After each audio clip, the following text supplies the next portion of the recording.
तरफ से गाँववासी क्षेत्रवासियों की तरफ से नमस्कार है। इस मंदिर की खोज गायने की है। गाय माता एक जमुना नदी पार से एक महाराजा की आती थी। मंदिर के अंदर जाके शिवलिंग पे दूध की दार चढ़ा के अब से पूजा करती थी। अंदर वाला जो शिवलिंग है वो सत्यु का है, जिसकी खोज गायने की है। आपने पार्वती माँ के चरण देखे हैं। पत्थर शिला पे कन्या रूप में पार्वती माँ ने शिव पाने को 12,000 साल तक उस पत्थर शिला पे तपस्या की है। बाहर आपने लाल रंग का शिवलिंग देखा है, वो त्रेतायुग का है, राम जी के टाइम का। रामचंद्र जी की जगत माता सीता को दुष्ट रावण ने पंचवटी से हरा के ली और श्रीलंका पहुंचाई है। रामचंद्र जी माता जी के खोज में गए। सोयतबंद रामेश्वर में उन्होंने उस लाल रंग शिवलिंग की स्थापना करी है। जब रामचंद्र जी ने श्रीलंका जाने के लिए पुल बांधा था, या तो वो शिवलिंग लाखा मंडल के प्रांगण में मिलेगा शिव मंदिर में, या तो सोयतबंद रामेश्वर में समुद्र के बीच में मिलेगा। उसके बगल में हरे रंग का शिवलिंग है, वो द्वापर युग का है, कृष्ण जी के टाइम का। यहाँ पे 33 कोटि देवी देवता है, 1.25 लाख शिवलिंग की यहाँ पे स्थापना है। 4 युग के यहाँ पे शिवलिंग है। मन की इच्छा पूरी होती है, जन्म जन्म के पाप सारे खंडित होते हैं और आप लोगों की यात्रा इस भोले बाबा के दरबार से सफल होती है। यहाँ पे 15 अप्रैल को एक विशाल मेला लगता है। वो मेला पूरे हिंदुस्तान भारत का पहला मेला इस स्थान पे लगेगा। उसके बाद फिर पूरे देश में मेले होंगे और 4 धाम के कपाट उसके बाद खुलेंगे। जिस बेटी की शादी हो जाती है, किसी के बच्चे नहीं होते हैं, यहाँ पे महाशिवरात्रि में यहाँ पे लोग बाग भर मांगने आते हैं और 60-70 साल माँ का बेटा हुआ। यहाँ पे इस मंदिर पे ऊपर से लेकर के नीचे तक मंदिर के चारों तरफ गाय माता के खोर के निशान है, पैर के निशान। जिस गाय ने इस मंदिर की खोज करी है और शिवलिंग पे दूध चढ़ाया है। इस मंदिर की बनावट, ये मंदिर ऊपर से बनाया गया, नीचे को हथेली के ऊपर विश्वकर्मा ने इस मंदिर का निर्माण किया और भीमसेन के हथेली पे बनाया गया। दुर्योधन ने पांडवों को जलाने के लिए ला का महल बनाया था। ये चारों तरफ लाल ईंट है। इस ईंट के नीचे आज भी लाख है। यहाँ पे महल था, महल पे दुर्योधन ने आग लगा दी, महल जल गया।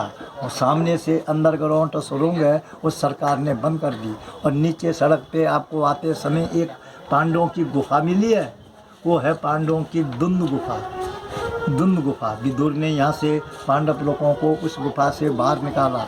उसके अंदर जाएंगे आप लोग, सुरंग में चले जाना। सुरंग में जाके आपको इतना छोटा शिवलिंग मिलेगा, ऊपर शेष नाग का आकार होगा। उसके ठीक सामने से जो सुरंग है वो आपके विराट राजा के यहाँ निकलती है, जहाँ पे पांडव लोगों ने नौकरी करी है। उसके बगल में दूसरी सुरंग है, वो जमुना जी में निकलती है। जमुना जी बहती है, जमुना जी में निकलती है।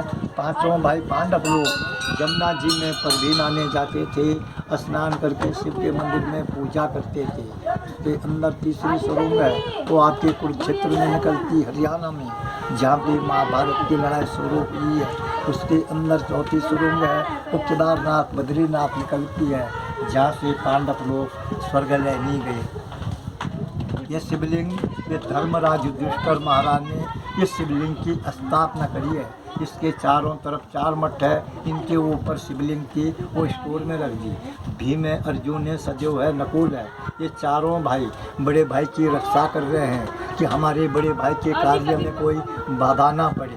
तो ये शिवलिंग मल्लेश्वर महादेव के नाम से है। मल्लेश्वर महादेव हमारे लाखा मंडल के अंतर्गत में 24 गाँव आते हैं। गाँव समझ रहे हैं आप लोग, गाँव आते हैं। 24 गांव के बीच में जिनकी मृत्यु होती थी, वो लेडीज है या पुरुष है, उनकी डेड बॉडी ठीक सामने रखी जाती थी। शिवलिंग के ठीक सामने रखी जाती थी। पुजारी अपने घर से गंगा यमुना जल लेके जाते थे, मंत्र द्वारा उस पर जल का छीड़ा मारा, मरा हुआ आदमी जीवित होता था। ब्राह्मण देवता उसको अपने हाथों से दूध भात खिलाता था। जो पीछे 2 मूर्ति है बड़ी बड़ी, सतयुग में राजा दक्ष ने यज्ञ किया था और उन्होंने तमाम दुनिया के लोगों को सबको अपने यज्ञ में बुलाया और अपने बेटी और जवाई को नहीं बुलाया, सती माँ को और शंकर जी को। सती माँ ने कहा, स्वामी जी पतिदेव, मेरे मायके में और आपके ससुराल में यज्ञ हो रहा है, आप चलिए। भगवान ने उनको जवाब दिया, दीदी हमारे लिए कोई चिट्ठी नहीं, कोई निमंत्रण नहीं, कोई बुलाव नहीं है। हम लोग वहाँ जाएंगे, वहाँ पे हमारा अपमान होगा। सती माँ ने अपने पति की बात नहीं मानी, उनकी आपस में लड़ाई झगड़ा हो गया। आज पति और पत्नी का आपस में लड़ाई झगड़ा होता है, ये परंपरा से चल के आया है। हंसती क्या है बेटी? सती माँ अपने मायका गई और वहाँ जाके सभा के बीच में अपने पिताजी को नमस्कार किया और दक्ष राजा ने अपनी बेटी का नमस्कार स्वीकार नहीं लिया। उसको बड़ा क्रोध आया। सती माँ को हवन कुंड में कूद पड़ी, भस्म हुई। शंकर भगवान को पता लगा मेरी धर्म पत्नी भस्म हो चुकी है। उसको भी क्रोध आया, उसने अपने सिर से जटा उखाड़ी, पृथ्वी पे पटका। वीर और भद्र भगवान पैदा हुआ। सतयुग में उनका रूप है वीर और भद्र। फिर त्रेता युग आया, राम जी का अवतार। त्रेता युग में उनका रूप है जय और विजय। फिर द्वापर आया, कृष्ण जी का अवतार। द्वापर में उनका रूप है द्वार और पाल। अब ये कलयुग है। कलयुग में इस साइड की मूर्ति वो देव है भगवान शंकर जी, उसका हीरे मोती का मुकुट है। इधर वाली मूर्ति वो राक्षस है, देव और दानव, उसके खोपड़ी पे ऊपर मुंडी है, मसान का निशान है। वो चीज़ देखने की है जी आज।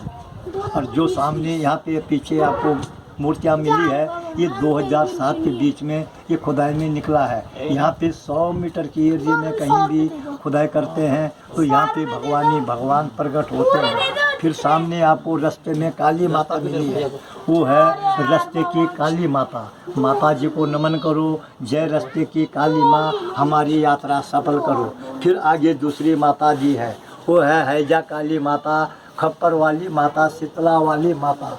हमारे भारत में सुनो बेटी, हमारे भारत में चीन से बीमारी और अमेरिका से बीमारी आई कोरोना, हमने उस माँ की पूजा करी है मार्च में प्रति साल, और इस साल भी करी है। हमारे पूरे इस क्षेत्र में अभी तक कम से कम 400-500 गांव के बीच में अभी तक कोई कोरोना का मरीज नहीं निकला। माता जी को नमन करो, जय हैजा काली माता, खप्पर वाली माता, हमारे शरीर की, हमारे परिवार की, बच्चों की, माता पिता भाई बहनों की रक्षा करना और बीमारी से हमें मुक्त करना। और जो शिवलिंग है जिसमें आपने जल चढ़ाया है, वो शिवलिंग है अद्भुत शिवलिंग चिंताहरण महादेव। अद्भुत शिवलिंग चिंताहरण महादेव, उसके दर्शन करने से सारी चिंता दूर होती है।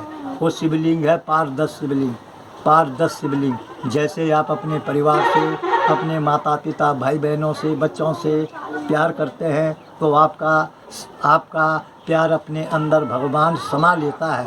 उसके अंदर जो प्रतिबिंब दिखता है वो आपका प्यार अपने अंदर समा लिया। वो शिवलिंग है अष्टदल शिवलिंग। उसके चारों तरफ है 8 कोने, नीचे शिवलिंग के चारों तरफ 8 कोने हैं। राजा सगर के 60,000 बेटे थे और कपिल मुनि ने उनको श्राप दिया और सारे भस्म हुए। भागीरथ जी ने उनके कुल में जन्म लिया, शिव की तपस्या करी और गंगा जी को मृतलोक में लाया और अपने पितृ देवताओं का उद्धार किया। उस भगवान के दर्शन करने से, जैसे आप लोग यहाँ पे भोले बाबा के दरबार में दर्शन करने आए हैं, आप लोगों के 7 जन्म के पितृ देवताओं का उद्धार होता है।